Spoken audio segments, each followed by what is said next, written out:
Eh bien, bonjour et merci de nous rejoindre pour ce grand direct consacré au Manip. Manip 2023, la réalité du terrain, les évolutions, exercices, formations, pratiques avancées, la reconnaissance, l'appellation Manip. Est-ce que ça vous plaît? Est-ce que c'est représentatif de votre exercice? On change tout. On vous a fait voter, on va en parler en fin d'émission. Avec moi sur le plateau, Séverine Moina. Vous êtes présidente CNP MEM. Vous êtes cadre de santé paramédicale, DMU, APHP. Mathieu Cabi, vous êtes président national AFPPE, cadre sup de santé au CHU de Reims. Et Bruno Binck, directeur de la rédaction, j'en bafouille, Théma Radiologie. Et c'est avec Bruno qu'on va animer donc ce grand direct spécial Manip. Alors on est ensemble pour 1 heure, le grand direct c'est parti. N'hésitez pas à réagir tout au long de l'émission. Pour le déroulé de ce grand direct, je vous propose le plan suivant. On va parler en premier, si tu veux bien Bruno, de la réalité du métier en 2023. Ensuite, on va parler des évolutions souhaitées par les manipulateurs. On va enfin aborder le problème de la reconnaissance et puis on finira par le sondage sur le changement de nom et on verra si on a fait des trouvailles, si on a trouvé un super nom pour les manips. On en profite pour vous rappeler que c'est IDOR, hein, aujourd'hui, IDOR. Alors, qu'est-ce que ça veut dire, IDOR? C'est la journée internationale de la radiologie, monsieur. International Day of Radiology, mister. Voilà. Mais c'est pas que IDOR, Mathieu, c'est aussi... C'est aussi la semaine des manip radio, en fait. Hein. Depuis 3 ans, la FPPE a lancé la semaine des manip radio pour essayer de faire connaître effectivement cette profession auprès du grand public. Donc, on essaye de mettre en place des vidéos depuis ces dernières années. Et cette année, on a fait appel aux étudiants de différentes écoles de France. Voilà. Et on diffuse depuis Il y a déjà une vidéo sur Insta qui cartonne. Exactement. 30 000 vues hein, déjà. C'est ça, celle de lundi. Allez, on perd pas de temps parce qu'on a beaucoup de choses à se dire. Bruno, la réalité du métier 2023. On commence par la démographie. Eh oui, on va parler de la démographie. D'abord, merci de l'invitation, hein, Jean-Claude. C'est un plaisir d'être ici avec vous. Donc oui, la démographie des manip radio aujourd'hui, on sait qu'il y a une pénurie qui sévit en ce moment. Quelles sont, Séverine, les raisons de cette pénurie aujourd'hui? Alors la pénurie, elle date depuis de nombreuses années maintenant, hein, puisqu'on est en difficulté depuis 2017. Elle a plusieurs facteurs, hein, cette pénurie, mais je pense qu'on peut mettre en avant déjà les besoins en imagerie hein, qui se sont développés et les équipements lourds qui se sont développés. Il y a aussi peut-être un manque de perspective sur ces démographies et puis il y a eu le rapport de l'IGAS hein, qui a montré aussi un manque d'attractivité de notre métier et puis des parcours professionnels certainement à travailler. Mathieu, il y a aussi un petit problème au niveau de la formation initiale, c'est-à-dire qu'il n'y a pas assez d'étudiants manipulateurs aujourd'hui qui viennent sur le marché du travail. Alors, on a eu des difficultés effectivement ces dernières années. Néanmoins, il y a eu beaucoup d'efforts qui ont été faits par l'ensemble des centres de formation. On peut dire que entre l'année 2020-2021, la promotion de P1 et celle qui vient de rentrer, il y a plus de 24% d'augmentation des effectifs sur l'ensemble des instituts. Alors, parce qu'ils ont augmenté leur quota par école, mais aussi parce qu'ils ont créé de nouvelles écoles. Donc, on est quand même à 24% d'augmentation. Alors, on sait qu'il y a une perte si on suit une année, une promotion entre la première année et la 3e année, on va avoir globalement chaque année une perte de 20% en moyenne hein, sur le territoire des effectifs. Mais en augmentant ces 24% dans les écoles, on va avoir plus d'étudiants. Cette année, on estime qu'il y en aura 100 de plus que l'an passé. On va détailler la formation après, on reste sur la démographie si vous voulez bien. On est combien? Il y a combien de manips? Alors, le problème, c'est qu'on a aussi un problème pour se dénombrer, hein, puisqu'on ne va pas revenir, mais le fichier ADELI, on sait qu'il n'est pas fiabilisé.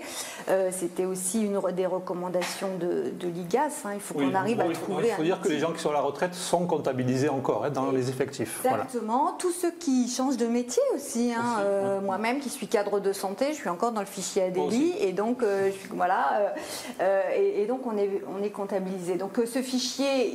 il n'est pas fiable. Il faut qu'on ait des outils. On a un grand espoir en le répertoire des professions, le répertoire partagé des professions de santé. Normalement, moi j'avais notion qu'on devrait l'intégrer fin 2024, début 2025. Bon, on n'a pas trop de nouvelles par rapport à ça, mais c'est sûr qu'il faut qu'on arrive à se décompter. En gros, on doit être entre 27 000 et 30 000. 27 et 30 000. Voilà. Et 15% de postes vacants.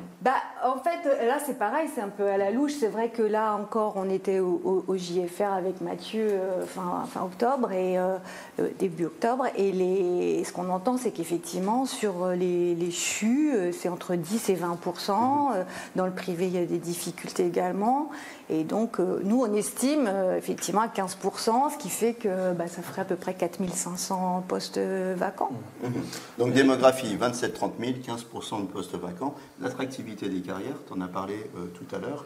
On est allé demander, on a fait des petits sujets pour relancer le débat. L'attractivité des carrières, on va lancer le sujet tout de suite. On est allé voir ce qui se passait et déjà quelle était la situation entre le public et le privé. Sujet sur l'attractivité des carrières. Par rapport à l'attractivité à l'hôpital, il y a 2 points qu'il faut souligner.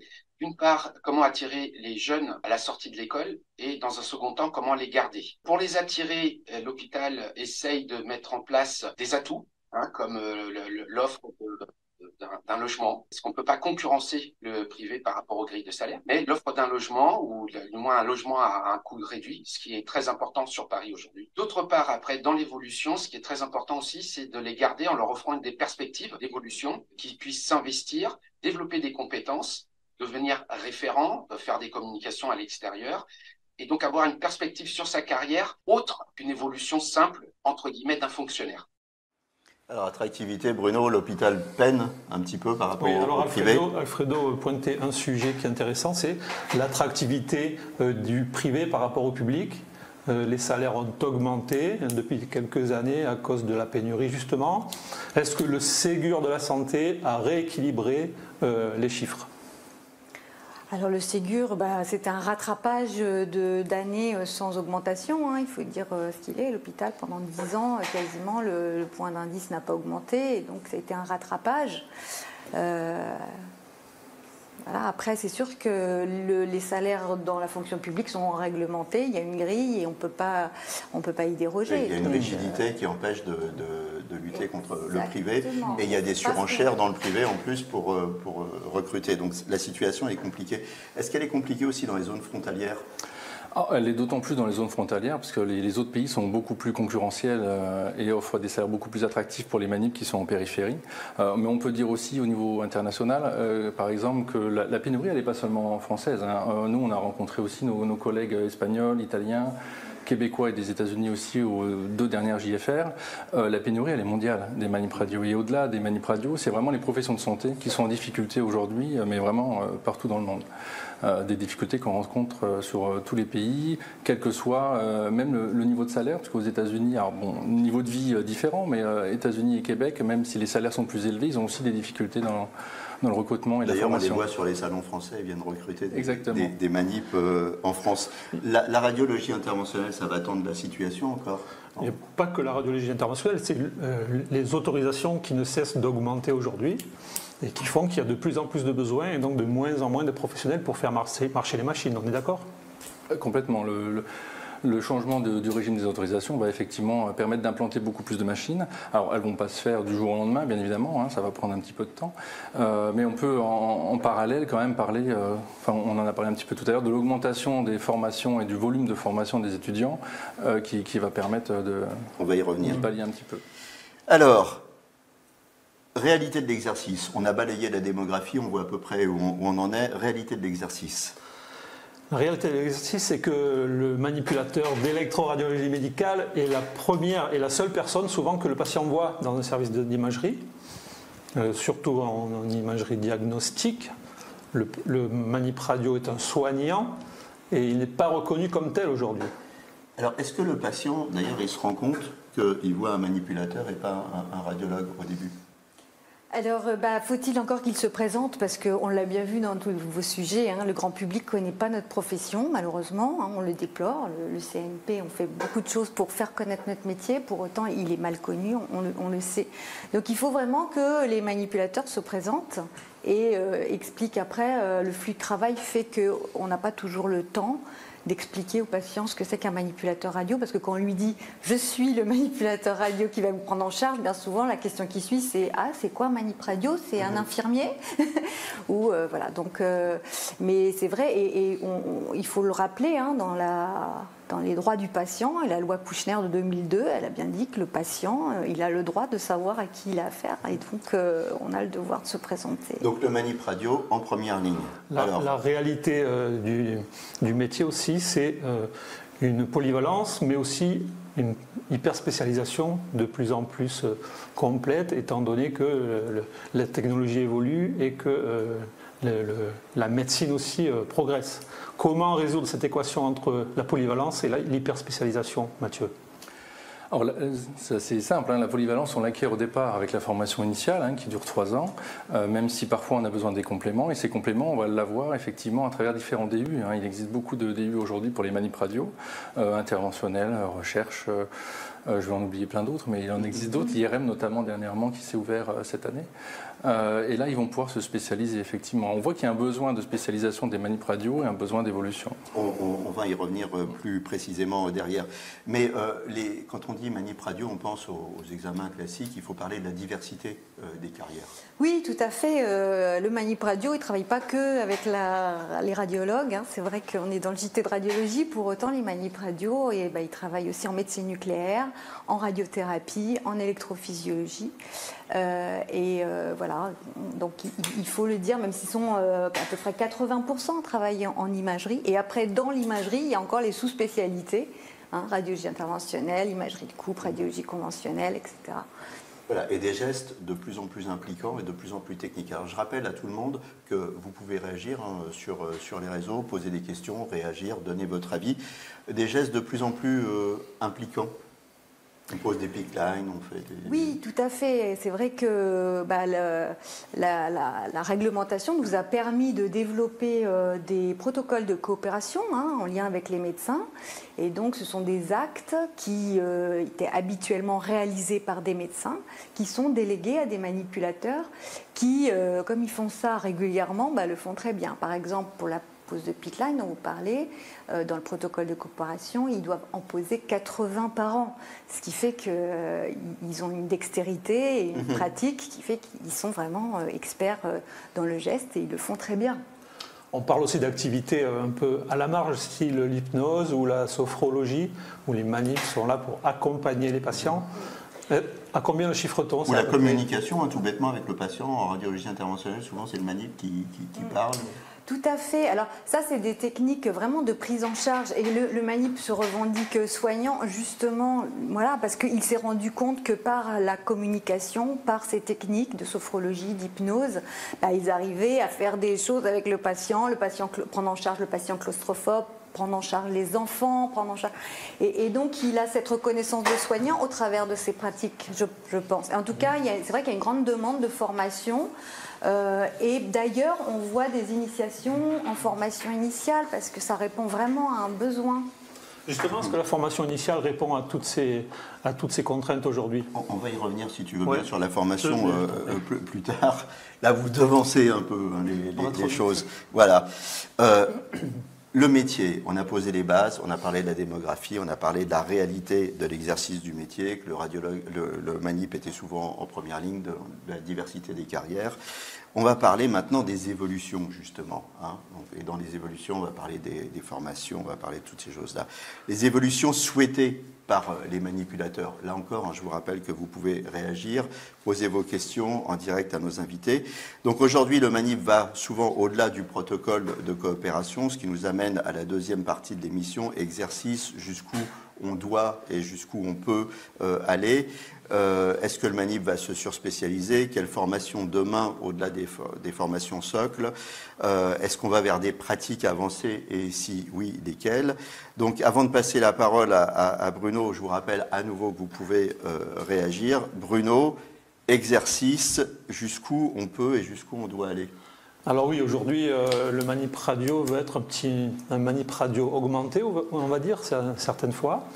Est-ce qu'on peut lister les quelques activités du manip augmenté aujourd'hui?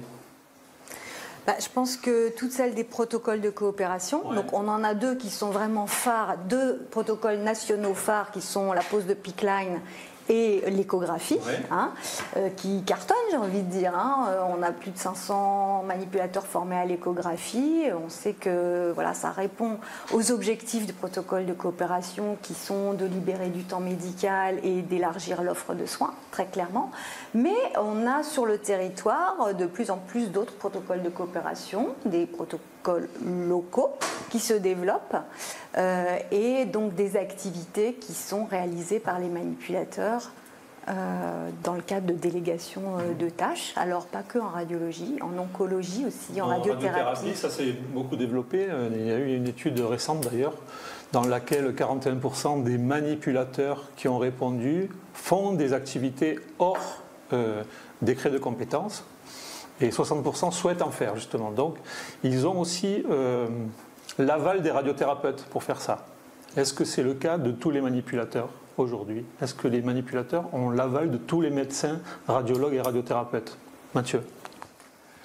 Alors effectivement, en radiothérapie, c'est la locomotive en fait pour faire évoluer le métier de manip radio et éventuellement sur un métier intermédiaire. Clairement, les radiothérapeutes et les manip radio qui travaillent en radiothérapie sont en avance sur ce travail-là. Après, on travaille effectivement avec les radiologues aussi, les médecins de médecine nucléaire également. En médecine nucléaire, ils avancent aussi assez vite. Ils sont très porteurs aussi de faire évoluer le métier des manip radio dans ces domaines-là. En radiologie, on travaille aussi sur l'ensemble des domaines de la radiologie qui est aussi vaste entre les équipements lourds, l'imagerie lourde, c'était IRM hybride, salle hybride, on peut parler aussi, l'interventionnel, l'échographie. Et là, le travail est encore plus profond, on va dire, il y a beaucoup de choses à travailler. On avance dans des groupes de travail avec le CNP pour faire avancer tout ça, mais tout le monde avance, en tout cas à des rythmes différents, clairement, mais tout le monde avance. Il y a Jamel qui nous dit, est-ce qu'on peut devenir dosimétriste quand on est manip? Alors tout à fait, on peut devenir dosimétriste. Le problème c'est que ce métier pour l'instant n'est pas reconnu au répertoire des métiers. Ça fait plus de 10 ans que déjà la FPPE avait fait ce travail-là. Le référentiel de formation a été mis en place, mais il n'y a pas eu de suite d'ADGOS sur le sujet. Effectivement, on attendait ça depuis longtemps. Les formations, justement, c'est un sujet sensible. Le ministre de la Santé déclarait récemment au Sénat que seul un tiers des étudiants allaient au bout de leur formation.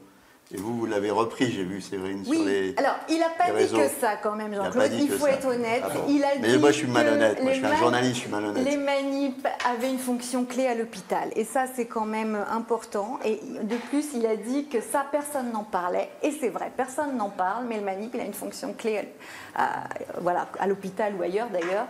Donc ça c'était important. Après, effectivement, je pense que les chiffres qu'on lui a donnés, alors soit c'est lui qui s'est trompé, je ne sais pas, mais effectivement, c'est loin d'être vrai. Évidemment, sur une promotion, c'est plutôt les 2/3, voire 80% d'une promo qui arrive au bout des 3 ans. Donc, c'est même plutôt mieux que les infirmières. Donc, il n'y a vraiment pas à rougir. Et c'est vrai que je l'ai repris parce que, franchement, on l'a dit en début d'émission, mais le comité d'harmonisation et les instituts de formation font un tel travail pour justement accompagner les étudiants, pour limiter le nombre d'abandons et les accompagner jusqu'au bout, qu'on ne pouvait pas laisser dire ça. D'autant plus qu'il y a aussi des étudiants qui font leur cursus en 4 ans et c'est pas dramatique non plus de redoubler une année. Donc ils sortent quand même, à la fin ils sont sur le marché du travail. Voilà, bon, non, il ne faut pas dire des bêtises parce que sinon Séverine elle va nous reprendre. Tu as vu comment elle a repris le ministre? Il y a plus de 1900 étudiants en première année cette année, dont 7% de redoublants, mais on n'a jamais eu autant d'effectifs dans les écoles. D'accord. Je voudrais juste revenir sur les compétences augmentées des manipulateurs.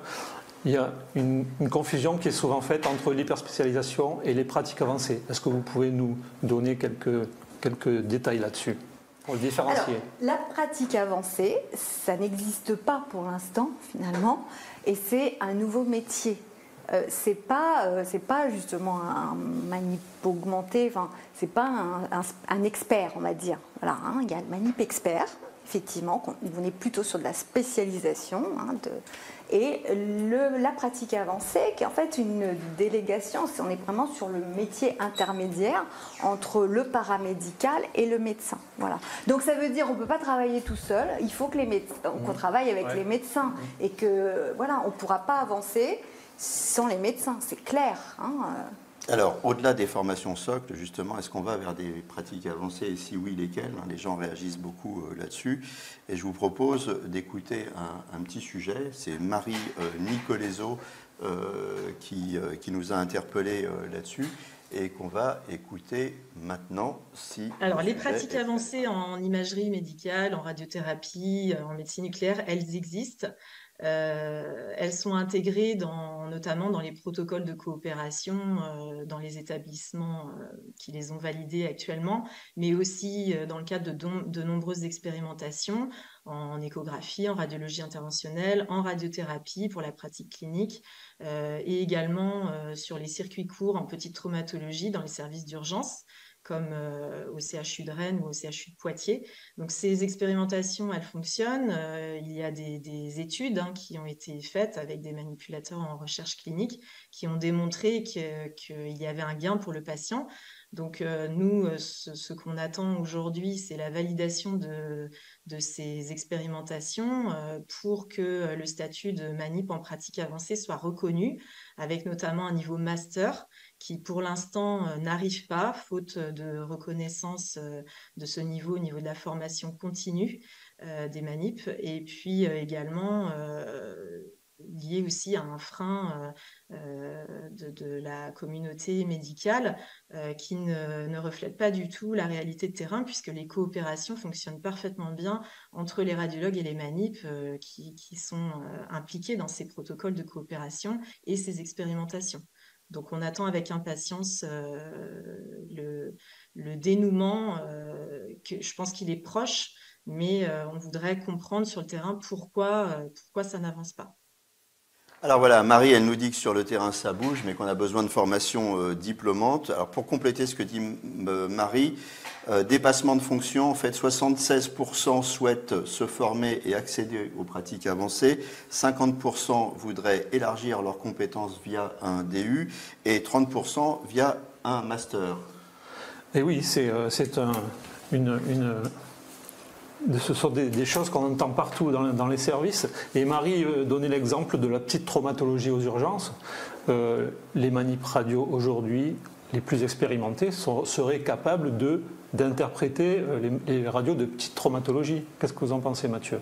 Alors, avant de nous dire ce que vous en pensez, Mathieu, j'ai une réaction qui nous dit le radiologue compte rendu aux États-Unis, pourquoi pas en France? Ça complète un peu ce que vous disiez. Alors, je pense que tout le monde ne va pas être d'accord. Aujourd'hui, ce dont on parlait là dans le sujet, c'est effectivement une étude, c'est un PHRIP, un multicentrique issu du CHU de Poitiers, qui est sur plusieurs CHU aujourd'hui, il y en a 4 ou 5, je ne les ai plus en tête, où certains manipulateurs relisent effectivement des radios réalisées aux urgences, avec ou non l'aide d'un outil d'intelligence artificielle, et ayant eu en amont une formation complémentaire sur de la sémio, de la traumatologie justement d'urgence, une formation beaucoup plus complète et beaucoup plus aboutie. Effectivement, on n'a pas du tout aujourd'hui les résultats de cette étude. On voit qu'elle va dans le bon sens pour les manips radio, en tout cas, et qu'elle pourrait aller dans le sens où, effectivement, le manipulateur radio, en tout cas, quand il a cette formation-là, est aidé d'un outil d'intelligence artificielle sur des examens très spécifiques, a de très, très bons résultats, comme le font les Anglais déjà. J'imagine qu'on peut faire la même chose en échographie aussi. En échographie simple, diagnostic. On pourrait effectivement, en l'échographie, un protocole de coopération qui est lancé depuis pas mal de temps maintenant, avec plus de 500 manipulateurs formés. Personne ne se plaint du travail des manips en échographie aujourd'hui. Au contraire, on peut dire qu'ils excellent plutôt, puisque c'est une pratique qui sont à plus de 50% de leur activité sur ce domaine-là. Et maintenant, effectivement, il faut qu'on puisse avancer aussi, parce qu'ils en ont besoin, et puisque aujourd'hui, ils sont un petit peu hors cadre, puisqu'ils réalisent des pré-compte rendus qui vont être relus après, mais on n'est plus dans le cadre du décret aujourd'hui. Les petits loups, ça se réveille sur les réseaux. Alors, je vais vous poser des questions. Alors, Grégory qui nous dit « Pratique avancée, ça coince au niveau des DGOS et de la communauté médicale ». Je balance quelques questions en vrac. Jean-Luc qui nous dit « Allez-vous parler du manip dans la gestion du réseau d'imagerie ?» Et ça complète ce que nous dit Renaud qui nous dit « Le télémanip qui ne fera que de la console à distance n'est-il pas un danger pour notre profession ?» Allez, puis après je vous en balance une autre pelletée de questions. C'est un sujet d'actualité qui est beaucoup commenté. Grégory d'abord, c'était en premier quand même. Grégory qui nous disait pratique avancée, ça coince au niveau des directions générales de l'offre de soins et de la communauté médicale. La DGOS, ce qu'elle attend, c'est qu'on soit tous d'accord, en fait, médecins et paramédicaux, et qu'on leur apporte quelque chose d'un peu ficelé, quoi. Donc ça veut dire... Ils attendent le produit fini. Voilà, ils attendent le produit fini. Bon, alors qu'est-ce que vous attendez, les petits loups? Donc, ils attendent le produit fini. La téléimagerie. Oui, alors la téléimagerie. La télémanipulation ou la téléimagerie? La télémanipulation à distance, en fait. Allez-vous parler du manip dans la gestion du réseau d'imagerie? Et puis, et l'autre, c'était la télémanip qui ne fera que de la console à distance. N'est-il pas un danger pour notre profession? Alors, moi, très clairement, le télémanipulateur, voilà, c'est un autre métier et c'est pas le métier de manip radio. On avait d'ailleurs écrit un article avec Joël, c'est Joël qui avait écrit un article « Je suis soignant, je suis présent ». Surtout qu'avec moi je crains que la téléradiologie et la télémanipulation, on dérive très vite et que notre télémanipulateur il soit à l'autre bout de la planète demain. Donc moi je suis très mitigée par rapport à ça, et quant aussi à l'intérêt du travail, je pense pas qu'on fait, le manip il est soignant, il faut qu'il voit les patients, à un moment donné c'est très réducteur. Mathieu qui veut compléter. C'est pas créateur d'attractivité, très clairement. Et ensuite, concernant le métier de réseau, pour le manipulateur, effectivement, on voit qu'aujourd'hui, sur l'ensemble des structures, on a besoin de temps plein, voire de plusieurs temps pleins pour gérer l'ensemble de ces transmissions d'informations, en fait. Déjà, la veille de l'identito-vigilance de l'ensemble des examens réalisés, et ensuite la transmission entre les différents centres. Et là, il y a un gros travail qui est en cours aussi par nos tutelles sur, effectivement, essayer d'avoir un réseau commun national pour faciliter effectivement l'ensemble de ces transmissions. Mais c'est une spécialité parce que ces personnes ont acquis des compétences très particulières. Une fois qu'ils ne sont plus là, on est toujours embêté. Alors j'ai d'autres questions. C'est un nouveau métier, mais ce n'est pas une pratique avancée. Ça, il faut le comprendre aussi. On en a besoin. C'est des choses différentes. C'est presque un autre métier finalement, mais dans le parcours professionnel, c'est des choses qu'il faut prendre en compte. Attractivité, vous en avez parlé. On nous dit, alors pas là, mais précédemment sur les réseaux, outre les formations, il faut travailler sur l'attractivité, les possibilités d'évolution, on va y revenir, la qualité de vie au travail et la charge mentale. C'est un problème, ça, pour les manips, qualité de vie au travail, charge mentale? Je pense que dès lors qu'on est en sous-effectif, il y a forcément un impact sur la qualité de vie au travail. Ou alors ça veut dire que l'organisation n'était pas...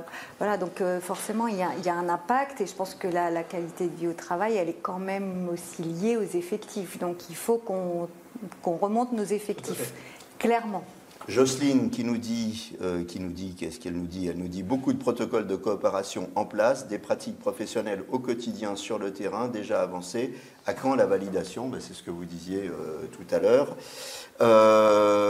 Il faudrait créer un ordre des manips, cela aiderait à faire avancer la reconnaissance de notre métier. Ça, c'est un sujet qui revient fréquemment depuis des années. Alors le CNP, là, on va publier un article justement, la différence entre un CNP et un ordre. L'ordre professionnel, sa mission, c'est de réguler les professionnels d'un territoire. Nous, Manip Radio, on a un exercice qui est sur le territoire français uniquement salarié. Et la régulation, elle se fait au niveau des installations et des équipements, et donc des médecins. Et donc il y a un ordre des médecins qui régule les médecins. Mais du coup, un ordre professionnel pour notre profession, je ne sais pas ce qu'elle régulerait en fait. D'accord, donc on oublie. Évolutivité des... Mathieu, allez-y. Oui, parce que le travail en fait, que ferait l'ordre avec les tutelles, notamment ce qui est indiqué, c'est ce que fait le CNP, ce qu'on fait avec Séverine, avec nos tutelles en fait, hein, très clairement. Donc, Attractivité des carrières, toujours. Associé, est-ce qu'aujourd'hui, je suis manip, je peux devenir associé de la structure libérale dans laquelle je travaille? Eh ben moi, franchement, je sais pas. On ne sait pas. Mathieu, je ne sais pas. On ne sait pas. Donc, à creuser. Quand on ne sait pas, il faut le dire. À ce niveau-là. Voilà. Nous souffrons d'un manque de reconnaissance. Ah ben oui, mais ça, il n'y a pas que les manip radio qui souffrent d'un manque de reconnaissance. Je crois que c'est toute la communauté soignante. Alors, le lancement sur le manque de reconnaissance, Ouais. hein, on a parlé du manque de reconnaissance, ça nous amène à ce problème. Je regarde les autres questions. Bon, on reviendra après aux questions. Le métier de manipulateur a évolué. Les gestes sont de plus en plus techniques. Le manip est en première ligne avec le patient. Et bien que les opportunités de carrière se multiplient, on parlait de la radiologie interventionnelle notamment, les manips souffrent d'un manque de reconnaissance. Manque de reconnaissance, oui, mais de la part de qui? Du public, des tutelles, des médecins. Et ben, on va retrouver notre Alfredo national, à qui on a posé plein de questions et qui nous parle du problème de la reconnaissance. Allez, on écoute. Clairement, Alfredo. au niveau du grand public, personne ne sait ce qu'est un manipulateur en radiologie. À l'intérieur de l'hôpital, dans les structures, tout le monde connaît le manip radio. Donc il y a d'une part la reconnaissance du grand public, parce que on a toujours été un petit peu dans l'ombre, si je puis m'exprimer comme ceci, et d'autre part, il y a la reconnaissance des professionnels de santé, des médecins en tout cas, par rapport à la compétence qu'on peut avoir et qui s'est développée encore plus ces dernières années. Donc cette reconnaissance vis-à-vis de l'apport qu'on peut apporter en tant que manipulateur. On a des collègues qui font de l'échographie, des collègues qui posent maintenant des PICC lines. On parle de plus en plus de pratiques avancées. Je pense que les manipulateurs, je ne pense pas être le seul à le penser, font ça pour l'intérêt de la profession, pour l'intérêt de leur quotidien, mais qu'ils aimeraient aussi un petit peu de reconnaissance par rapport à cette évolution qu'on peut faire, sûrement un petit peu financière, mais surtout morale par rapport à l'investissement et l'importance qu'on peut donner au métier qu'on exerce au quotidien. Alors, pendant qu'Alfredo parlait, sur Internet, il y avait un commentaire aussi qui nous disait « Une reconnaissance universitaire est nécessaire, master, par exemple, pour une meilleure attractivité. » Donc, on a parlé de la reconnaissance humaine. Il a évoqué le salaire aussi un petit peu, quand même. Un tout petit peu. Il a Hein. clairement évoqué... Et puis les diplômes. Oui, non, il a clairement évoqué l'activité, en fait, c'est l'activité qui fait l'attractivité. Continuez à réagir sur les réseaux, on prend vos questions. Alfredo disait clairement que c'est l'activité, en fait, qui crée l'attractivité. Vous êtes d'accord? Au travers effectivement, des activités qu'il citait, moi je vois bien quand je rencontre des manipulateurs qui font de l'échographie ou qui posent des PICC lines, ça les valorise et franchement, oui, il y a quand même quelque chose de cet ordre-là. Mais tous les manipulateurs ne peuvent pas accéder à ces activités. Donc, que faut-il faire pour créer de l'attractivité pour ces gens-là, Mathieu? Attractivité ou reconnaissance? Parce qu'on parlait de reconnaissance aussi avec Alfredo. Reconnaissance. En fait, on parlait de reconnaissance, c'est vrai, vous avez raison. Et dans la reconnaissance, il y a l'attractivité, il y a le salaire et il y a les diplômes. C'était les trois sujets qui ont été évoqués. Et je dirais, moi en plus, j'ajouterais un sujet qui est l'environnement. Puisqu'en préparant l'émission, on a vu que quand on travaille en équipe, on reconnaît plus facilement les gens avec lesquels on travaille. C'est le cas de la radiologie interventionnelle, on est tous sur le même plateau. Et quand on travaille chacun dans son coin, un devant son PAX et un avec le patient, c'est déjà un petit peu plus compliqué. Je me trompe ou pas? Non, c'est pas faux. Effectivement, un manipulateur radio qui va être en téléradiologie, par exemple. Si vous me disiez que je me trompais, je vous aurais dit quand même, vous m'avez dit ça pendant la préparation. Effectivement, il va y avoir un radiologue qui va être à distance. Créer ce lien et ce lien d'équipe, effectivement, ça va être beaucoup plus compliqué. Il aura moins cette reconnaissance avec le radiologue en interventionnel, par exemple, avec qui il va travailler, avec qui il va faire peut-être parfois les troisième et quatrième mains. La relation va être différente, effectivement. Donc il va avoir cette reconnaissance-là, on la perd un petit peu dans ce contexte de travail, effectivement.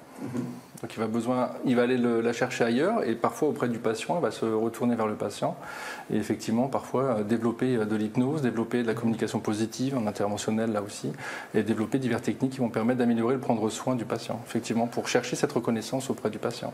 Et puis, comme on disait tout à l'heure, le b.a.-ba, c'est de se présenter soi-même, comme l'oblige la loi Kouchner de 2002, n'est-ce pas? Chaque soignant donc, doit se présenter auprès du patient et lui dire sa fonction en quelques mots, quoi. Des fois, on n'a pas le temps, mais il faut le prendre. Est-ce qu'ils ne souffrent pas aussi du manque de reconnaissance du côté soignant de leur métier? C'est-à-dire que manipulateur, c'est un peu... ça veut dire qu'on est un technicien. Moi, je l'ai vu dans les commentaires, souvent, ils disent on a un rôle de soignant. Ça fait partie de la reconnaissance, ça aussi, non? Oui, c'est vrai.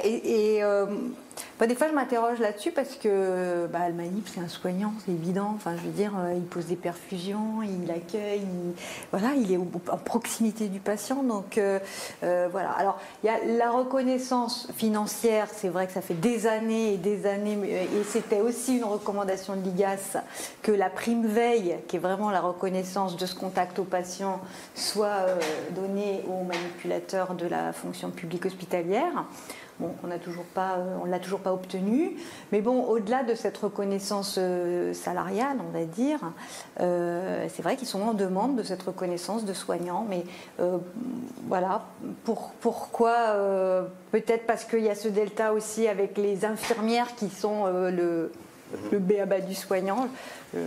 Alors, Édouard qui nous dit pourquoi pas copier sur le Canada avec un master possible dans la spécialité exercée, master interventionnel, master échographie, master duplique. C'est un peu l'axe que suit le groupe de travail que vous avez formé avec les radiologues, avec le CERF et avec la Société française de radiologie pour essayer de faire évoluer donc, les activités du métier. Voilà, alors en fait on travaille sur les activités, effectivement, sur les modalités.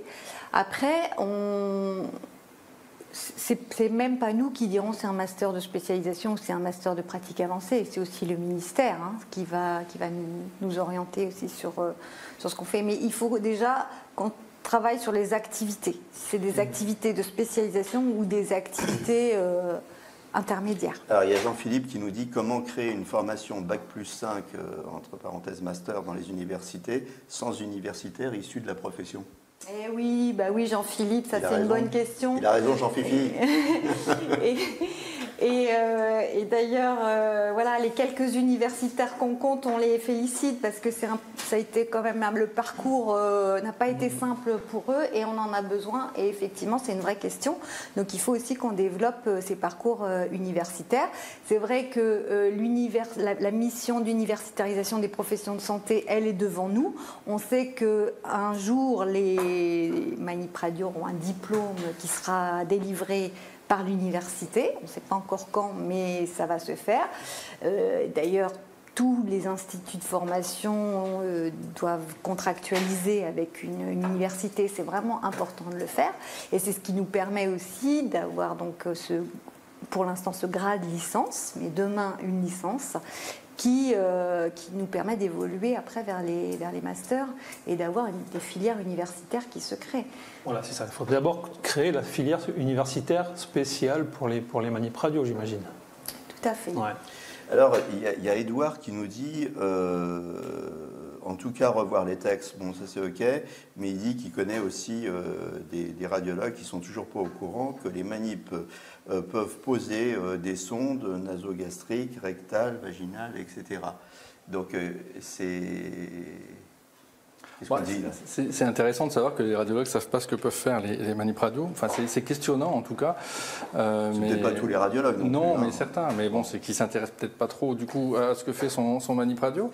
C'est toujours dommage, mais effectivement, le manip peut poser toutes ses sondes sous couvert d'une formation ad hoc qui lui permet de le faire. À l'inverse, c'est ce que j'allais dire, c'est que tous les manips n'ont pas suivi non plus cette formation. Mais ça dépend en fait.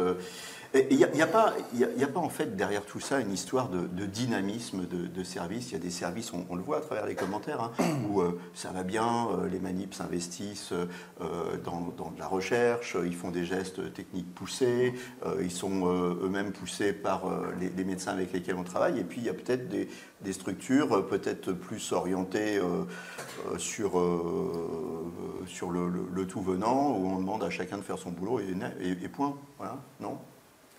C'est sûr que le lead, c'est... voilà, c'est porté quand même par quelques personnes, hein, c'est clair. Il y a ça, et puis il y a aussi parler de pratiques avancées ou d'hyperspécialisation, ce n'est pas dévaloriser le manipulateur socle, on va dire. C'est un autre métier de toute façon, donc ça ne change rien pour le manip radio que nous sommes tous en fait.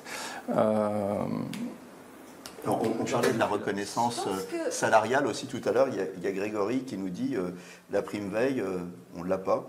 Ah oui, c'est ce que je disais tout à l'heure. C'est ce que je disais tout à l'heure. Ouais. On le rappelle à chaque fois, Grégory, hein, n'aie crainte, hein, mais on n'est pas entendu. Vous le connaissez, Grégory? Oui, très bien, on le connaît tous. Mais on est dans... Enfin, elle est légitime hein, pour les manip radio, le rapport IGAS l'a bien dit, hein, très clairement. Mais derrière, effectivement, il n'y a pas d'action. Oui, d'ailleurs, vous parlez... Il n'y a pas un courrier où on ne parle pas de la prime veille. Donc voilà, après... Vous parlez du rapport IGAS qui a maintenant 2 ans. Quels sont les items qui ont évolué et quels sont ceux sur lesquels on a de fortes attentes? Question piège. Ce qui a évolué, c'est effectivement l'engagement avec les sociétés savantes sur le travail concernant les pratiques avancées. Donc ça, c'est des choses qui ont été mises en place. Ça reposait sur le G4 et le CNP. Hein, donc j'ai envie de vous dire, nous, on s'est remonté les manches. Après, tout ce qui dépendait de nos tutelles, il n'y a pas grand-chose qui a avancé. Statu quo, ouais. Il y a Emmanuel qui nous dit le décret du manip reste flou par rapport à ses missions, pas de rôle propre du manip. Oui, bah effectivement, le manipulateur, c'est des actes qui sont délégués par le médecin, hein, très clairement. Christelle qui s'étonne du fait qu'il y a autant de controverses en fait, par rapport aux pratiques avancées et elle dit qu'est-ce qui bloque, qu'est-ce qui chagrine les radiologues? Je pense qu'il faut rassurer, c'est ce que j'allais dire tout à l'heure, par rapport aux pratiques avancées et aux métiers socles. Il faut bien se dire que tout le monde n'évoluera pas vers les pratiques avancées. Tout le monde n'a pas envie d'évoluer déjà. Voilà, il y a des manips, et heureusement, moi j'en connais beaucoup qui sont épanouis dans ce qu'ils font. Ils ont leur diplôme socle et ils n'ont pas forcément envie de reprendre des études ou de changer de métier parce que ce qu'ils font, ça leur plaît. Voilà. Et après, sur les pratiques avancées, c'est peut-être, je ne sais pas, 5-10%. Voilà, on peut se comparer aux infirmières de pratique avancée. Je crois qu'elles sont 3000 en France pour l'instant et qu'ils annoncent 5-10% de l'ensemble des infirmières qui feront le master de pratique avancée. Par rapport à la formation, justement, Isabelle nous dit il est évoqué de mettre en place, de faire de la formation en alternance type contrat d'apprentissage. Ce serait bien ça ou pas? Ça existe déjà, en formation initiale. Alors je pense que c'est plutôt pour les pratiques avancées qu'elle exprime cette remarque, mais je ne suis pas sûr d'ailleurs. Voilà. Moi j'avais une question, est-ce que les radiologues ne sont pas trop frileux par rapport aux pratiques avancées? N'ont-ils pas peur que les manips leur prennent quelques prérogatives, par exemple? Je pense qu'il y en a, oui, et c'est légitime quelque part, qu'il y ait des craintes de...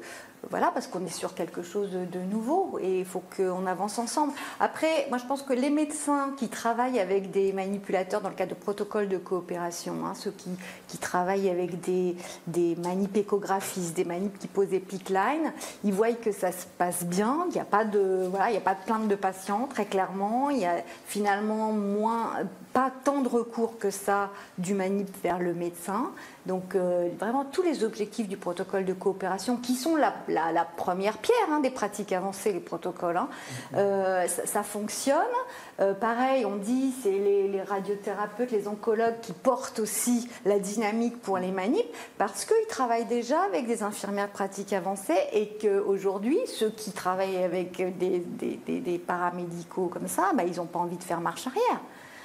Voilà, mais la crainte, elle existe, on le voit hein, pour les infirmières de pratique avancée, il y a quand même beaucoup de médecins qui se sont élevés, mais parce qu'ils avaient peur de ce que tu dis en fait, hein, Bruno, je pense.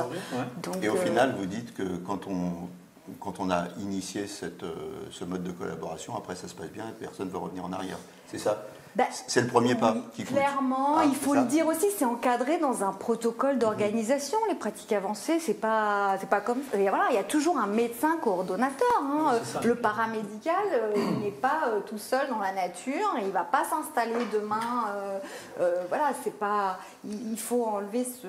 Alors d'ailleurs, il y a votre vieille connaissance Grégory qui nous dit. Pratique avancée, ça renforce le binôme manip-médecin bien ébranlé par la téléradiologie. Il a raison ou pas? Je suis assez d'accord. On se rejoint, c'est ce qu'on a dit tout à l'heure. Oui, je suis assez d'accord. Bon, alors, je vous rappelle qu'en dernière partie d'émission, on va parler de reconnaissance, on va parler du nom. Donc, il faut commencer à réagir sur les réseaux, à nous donner vos idées de nom. Est-ce qu'on doit garder? Est-ce qu'on doit changer? Et si on change, par quoi on remplace? Alors, on continue quand même un petit moment sur ces problèmes de reconnaissance. En fait, reconnaissance, les manips vont se tourner vers les spécialités ou les gens qui les reconnaissent. Donc ceux qui les reconnaissent, c'est les patients qui reconnaissent leur rôle de soignant. Et puis les spécialités où ils sont le plus reconnus, d'après ce que j'ai compris, c'est la radiologie interventionnelle. C'est ce qu'on disait un petit peu tout à l'heure, parce qu'ils sont en lien direct avec le radiologue, donc ils ont cette reconnaissance du médecin qu'ils ont moins en téléimagerie, effectivement, clairement. Oui, la radiologie interventionnelle, on peut ajouter aussi l'échographie, où il y a un contact plus proche avec le patient, mais aussi l'oncologie, la radiothérapie oncologique et la médecine nucléaire, où là la présence du manip est très forte. Un petit mot sur les pratiques avancées quand même et sur le master. En fait, c'est quand même avoir en tête que c'est un travail titanesque, parce que c'est la création d'un nouveau métier. C'est pas quelque chose qu'on fait évoluer et qui existe déjà. Ça concerne l'ensemble des spécialités du manip radio, que ce soit la radiothérapie, l'électrophie, on n'en a pas parlé encore, mais il y a aussi l'électrophysiologie, la médecine nucléaire et l'imagerie médicale, en passant par l'interventionnel et du coup le thérapeutique. Donc c'est un champ très large, très vaste, ça concerne beaucoup de spécialités du manip radio, avec des activités effectivement qui ont évolué. Comment ça va se passer? Il va y avoir un master SOC où il va y avoir des masters séparés. Comment ça va se passer? Très bonne question, on ne sait pas encore, puisque là on est trop tôt dans le cheminement. Là on fait un référentiel d'activités du manip radio qu'ils réalisent aujourd'hui, qui ne sont pas forcément dans le décret d'acte actuel. Je parle sous couvert de Séverine aussi. Et puis des choses qui manqueraient aussi dans la prise en soin du patient et qui n'existent pas aujourd'hui. On pourrait parler de consultations pré-post interventionnelles qui ne sont pas toujours mises en place après certains gestes pour les patients qui viennent. Pré-remplissage des comptes rendus, ça fait partie aussi de. Ça pourrait, par exemple, mais c'est pas il n'y a pas cette idée-là de faire des comptes rendus. C'est vraiment pas ça l'idée principale. C'est vraiment la prise en soin du patient.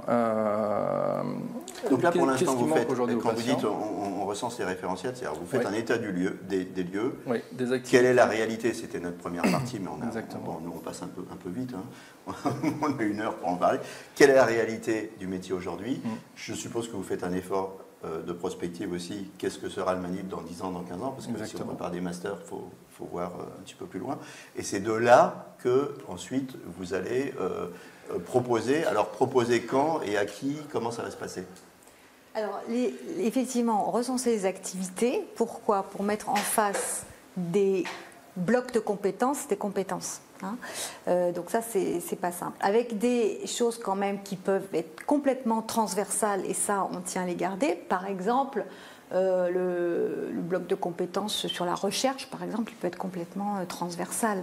Ou sur tout le versant technologique, numérique, IA, etc. C'est ça pour les compétences de demain. Je pense qu'il faut qu'il y ait un bagage sur toutes ces compétences du digital et de l'intelligence artificielle. Ça peut être aussi transversal.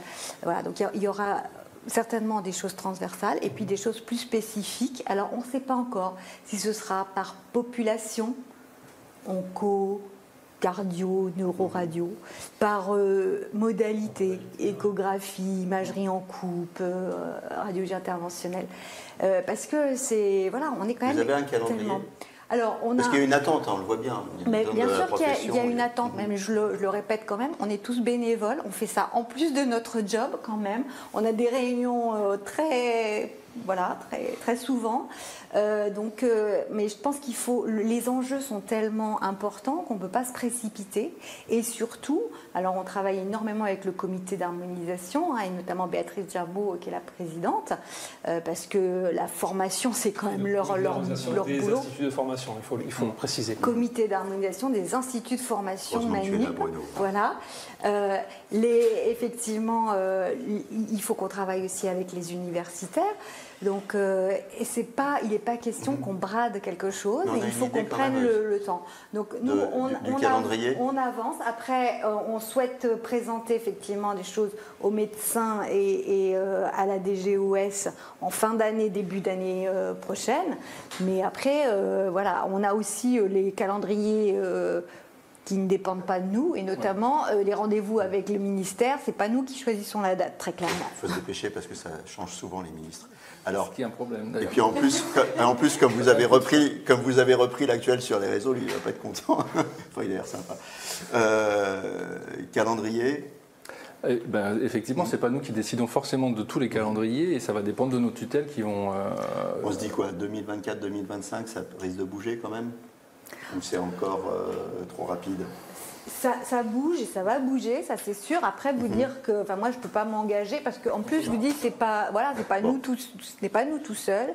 Et voilà. Il faut rappeler que les radiologues ont une forte participation à ce projet. Hein. Et donc il faut que on échange et que ça matche. Bon, quoi. donc on soit d'accord. On dit en conclusion que tout le monde a envie que ça avance, mais qu'on ne sait pas quand ça va avancer. C'est un peu l'histoire du fût du canon de Fernand Reynaud. Il nous reste 10 minutes à passer ensemble, vous voyez, ça passe vite. Hein. On va parler du nom. Hein. Voilà.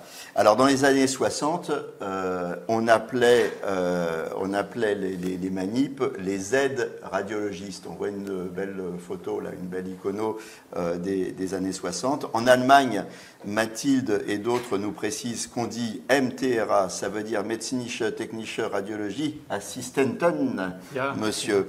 Mais en Belgique, par contre, Vincent nous dit que depuis 23 ans, on parle de technologue en imagerie médicale. Léo nous fait remarquer que l'acronyme TIM, technologue en imagerie médicale, est déjà pris en France et que ça signifie technicien d'information médicale. Au Luxembourg, on parle d'ATM, comme les machines ATM, c'est les machines où on retire de l'argent aux États-Unis, mais là, ça veut dire assistant technique médical. Au Québec, technologue d'imagerie médicale et radiothérapie. L'Europe pousse vers une standardisation. On propose aussi spécialiste en acquisition d'imagerie médicale et radiothérapie. Alfredo, lors de son interview, nous rappelait que la notion de handicap patronymique, il proposait technicien de santé en radiologie. Christy, qui fait preuve d'humour, nous parle de X-Men. Et sur les réseaux, on nous dit qu'il faut absolument qu'il y ait la notion de technicien et de soignant qui soit contenue dans le nom. On nous dit quoi? On nous dit qu'aux USA, il y a un grade d'assistant médical pour certains gestes techniques, donc ça pourrait être aussi assistant médical. Qu'est-ce qu'on nous dit d'autre? On nous dit plein de choses, je vais revenir dessus sur les commentaires, mais d'abord, plus que le nom, il s'agit de la reconnaissance, d'intégrer le rôle de soignant. Donc Axel nous dit que manipulateur insinue manutentionnaire, que c'est très réducteur pour les pros qui posent des PICC lines, qui font des échographies, des injections, des produits de contraste, qui perfusent et qui assistent les radiologues interventionnels. Marie nous rappelle que les Québécois ont créé un ordre, on en parlait tout à l'heure, pour aller plus loin. Et beaucoup disent que le mot technicien les gêne car il est réducteur et ne reflète pas l'exercice tel qu'il est aujourd'hui. Avant de vous donner la parole, on a fait un sondage pour demander si on gardait tout ou si il fallait tout changer. Moi, j'avoue que j'ai été surpris parce qu'il y en a 40% qui disent non, manip, ça nous plaît, et 60% qui disent on change tout. Je pensais que ce serait plus important que ça. Continuez à réagir sur les réseaux, je lis vos questions. Pendant que tu cuisines tes invités, Bruno. Chers invités, quelles sont vos idées pour le nouveau nom? Le truc, c'est que cette question, elle revient régulièrement quand même. Elle revient régulièrement, pas tous les 10 ans. On se dit, ce serait quand même bien qu'on change de nom parce que justement, les gens, ils ne savent pas ce que c'est, Manip Radio, etc. C'est vrai que manipulateur d'électroradiologie médicale, c'est peut-être un peu laborieux. Maintenant, Manip Radio, au moins à l'hôpital, on les connaît. Voilà, même dans les séries de télé, on voit, voilà, souvenez-vous de Doug Ross aux urgences quand ils faisaient appeler les manips. Non, donc voilà. Après, moi, je pense effectivement qu'il faut qu'il y ait la notion de technicien et la notion de soin. Je sais pas, technicien en soins radiologiques. Mais aussi diagnostic et thérapeutique. Il y a 4 notions en fait à rassembler dans un seul. Il n'y a pas que la radio. C'est ça, c'est la difficulté en fait. Hein. Alors souvent quand on est en difficulté démographique, c'est un point qui revient. Quand on n'a pas de difficulté démographique, on n'en parle plus. Par contre, effectivement, s'il pouvait y avoir une terminologie qui puisse refléter l'ensemble de l'exercice du manip radio et qu'on le trouve facilement, il serait déjà mis en place parce que personne n'a de volonté à ce que qu'on soit arc-bouté sur le fait qu'on s'appelle manipulateur d'électroradiologie médicale. Mais encore faut-il trouver la bonne terminologie. Et ça n'a pas été le cas. Que pensez-vous de l'anglophone en fait? Radiographeur. Ça ferait radiographeur ou radiographiste, diagnostic et thérapeutique. C'est un mot qui, je trouve, rassemble les 4 notions, quoi. Qu'est-ce que vous en pensez? Dans radiographeur, tu entends la radiothérapie, toi? Non, radiographeur, diagnostic et thérapeutique. Les 3 notions rassemblées. Écoute, moi je... Électrophile, tu le mets où? Diagnostic. Ouais. Alors, moi j'en ai un. Je sais pas si c'est plus joli. Soignicien en imagerie médicale. Ça, c'est Eric qui nous le propose. Soignicien, ça vous plaît? Soignicien, c'est technicien et soignant, il a fait soignicien. Voilà, il est bon en lettres. Après, tous les autres terminologies des autres pays, je l'avais dit en préambule, ça n'a pas créé d'attractivité particulière pour le métier dans les autres pays, puisqu'ils ont la même difficulté que nous en termes d'effectifs. Ouais. Voilà, qu'on soit team, technologue, technicien, radiographeur, je ne suis pas sûr que ce soit ça qui soit le plus attractif, effectivement. Après, on peut se questionner sur manipulateur, effectivement. Alors, qu'est-ce qu'on nous dit? Praticien d'imagerie médicale et de radiologie. Là, c'est trop médical sûrement. Praticien, technicien et magicien. Bon, il y a d'autres propositions, effectivement, qui arrivent. Changement d'un nom aussi en fonction de la spécialité, comme les infirmiers. Infirmier anesthésiste, IPA, enfin, bon, 3 petits points. Donc, on voit que c'est quand même un débat qui anime la communauté, malgré tout.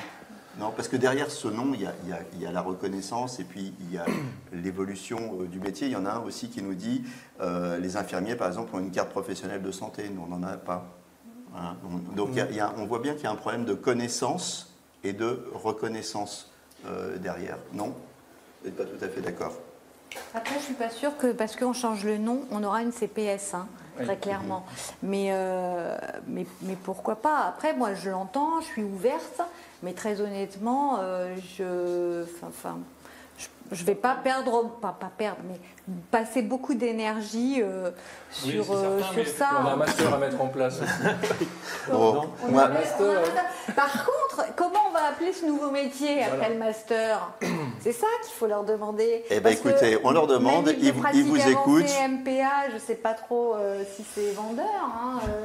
Et surtout, derrière, les gens sont encore moins... voilà, IPA, on voit bien, les gens ne savent pas ce que c'est qu'une IPA aujourd'hui, parce que ça ne parle peut-être pas, et qu'il faut aussi qu'on se dise comment on va appeler nos manips masterisés. Moi, je crois que le débat va continuer sur les réseaux. Il nous reste 2 minutes à passer ensemble. On va se faire un petit mot de conclusion. Mais avant le petit mot de conclusion, tu sais quoi, Bruno? C'est bientôt Noël. Oui. Eh bien oui, c'est un cadeau Noël. pour moi? Mais non, j'ai pas un cadeau pour toi, mais je peux peut-être avoir un petit cadeau. Alors, est-ce que vous voulez gagner un iPhone 15, des iPads, des AirPods? Eh ben, ça peut être possible si vous participez au quiz des manips. Le quiz des manips, c'est organisé par Radiolore et on vous donne tous les détails lundi. On va faire un flash du JT de la radiologie avant Noël. C'est sympa. C'est ludique. Non, c'est pas moi, c'est Radiolore surtout. C'est ludique, c'est sympa. Et il y aura des lots à gagner. Un petit mot de conclusion à chacun. Il nous reste 2 minutes à peine. à passer ensemble avant de refermer ce JT spécial Manip. D'abord, vous étiez content qu'on fasse un JT spécial Manip ou pas? Fondamental. Il faut en faire d'autres, c'est ça? Et ça tombe sur une très bonne journée, oui. Sur l'IDOR. Oui, l'IDOR et puis la semaine des, et la semaine des Manip. Manip. Donc, j'invite tout le monde à effectivement partager et diffuser très largement l'ensemble des communications qui sont sur le site de la FPPE, sur Link à la fois et Facebook. Les vidéos sont sur la chaîne YouTube de la FPPE aussi. Et de les diffuser très largement. C'est des étudiants qui les ont faites, donc ils sont très inventifs et très pros. Séverine? Eh ben, le fait que vous nous invitiez, effectivement, c'est une forme de reconnaissance. Et je vous en remercie, Jean-Claude, parce que, voilà, après... C'est un plaisir de vous avoir sur le plateau, Séverine. Donc, voilà, et je pense que vous le dites souvent, les manips ont du talent. On a plein de manips qui ont du talent. On a plein de manips qu'on a rencontré des manips formidables. Hein. Moi, voilà, depuis que je suis présidente, j'ai l'opportunité de rencontrer voilà, un tas de professionnels qui sont passionnés, qui aiment ce qu'ils font, qui se spécialisent. Vraiment tout ça pour une seule chose, le patient. Hein, et donc ça, il faut vous remercier pour ça. Moi, je dirais pour conclure qu'on pourrait peut-être, pour une prochaine fois, inviter les radiologues à parler avec nous sur ces sujets-là. Eh bien, l'invitation est lancée. Voilà, je vous remercie, Séverine Manoir. Je rappelle que vous êtes présidente CNP MEM. Mathieu, vous êtes président national AFPPE. Bruno Théma. Hein. Voilà, ils n'étaient pas avec nous sur le plateau, mais on les remercie. On remercie Alfredo, qu'on a cuisiné et qui a participé aux interviews. Manip à l'hôpital Bicêtre et membre du collège scientifique de la FPPE. On remercie Marie Nicoleso, Manip, cadre de santé au CH Sable-d'Olonne. Le professeur Marie-Pierre Revel, qu'on avait interviewé lors des JFR et qui avait lancé une proposition pour changer le nom des manips. Voilà, le replay de l'émission sera bientôt disponible sur la page LinkedIn du JT de la radiologie. Ce sera aussi l'occasion de poursuivre le débat et de continuer de réagir. Le replay sera également disponible sur le site du JT de la radiologie et sur le site de Théma Radio. Tout à fait. Hein, rassure-moi. Voilà, à bientôt pour un prochain grand direct de la radiologie. En attendant, on se retrouve vendredi pour un nouveau JT au cours duquel il sera question de financement et notamment de la création d'un fonds éthique, donc fonds éthique versus financiarisation. Et puis si vous voulez gagner un iPhone 15, n'oubliez pas le rendez-vous de lundi. On vous donnera tous les détails du quiz des manips. En attendant, continuez à réagir sur les réseaux. Merci de votre fidélité et à très bientôt.